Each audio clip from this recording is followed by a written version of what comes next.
So now looking at finding limits with algebra.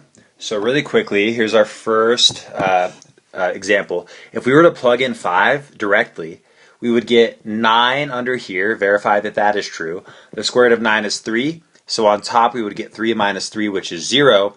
On bottom we get 5 minus 5, which is also 0. So we have a whole because we have 0 over 0. So the thing is, if we have a whole at x equals 5, that means we must be able to manipulate this function so that we can rewrite it and have x minus 5 on top and on bottom so that they'll cancel. So in class, we learned this new method, this algebraic method for doing that, which is multiplying by the conjugate divided by the conjugate. So we get square root 2x minus 1 plus 3. And we're going to divide that by square root 2x minus 1 plus 3. Okay, question 1, why do we do it on top and bottom?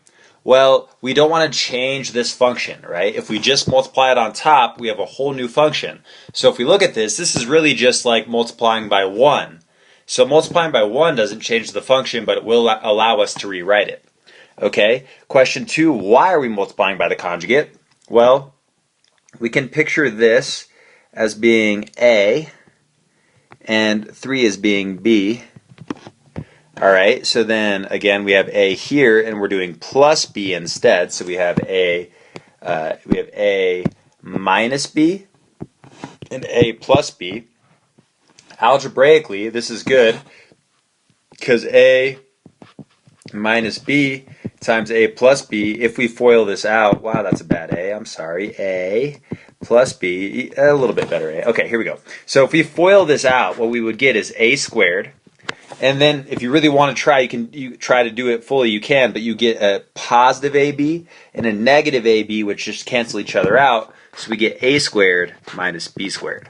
And the reason we're happy about A squared minus B squared is if we square A, the square root sign is now canceled, which is exactly what we're going to want if we want to eventually end up with x minus 5. So let's proceed. We're going to get A squared on top, which is just 2x minus 1. Just cancel the square root sign. And then 3 squared is 9, so we get 2x minus 1 minus 9.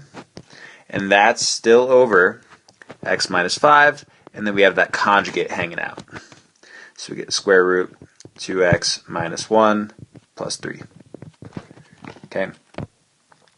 So this is good because we have 2x minus 10 on top. Okay, so we're going to try to kind of skip a step here. This is 2x minus 10, which is equal to 2 times x minus 5, right? So we're going to just rewrite this as 2 times x minus 5 on top. On bottom, we have x minus 5. Ooh, that's good. We can cancel that. And then we have root 2x minus 1 onto the square root. And then we have plus, make sure that's a plus 3. Okay? Oh, good. The x minus 5's cancel. Okay? So let's not forget what we're trying to do here. We're really trying to see what happens as we approach 5. And now that we've canceled the whole, the factors causing the whole, we can just plug 5 directly in. So we're going to plug 5 into this. So we get 2.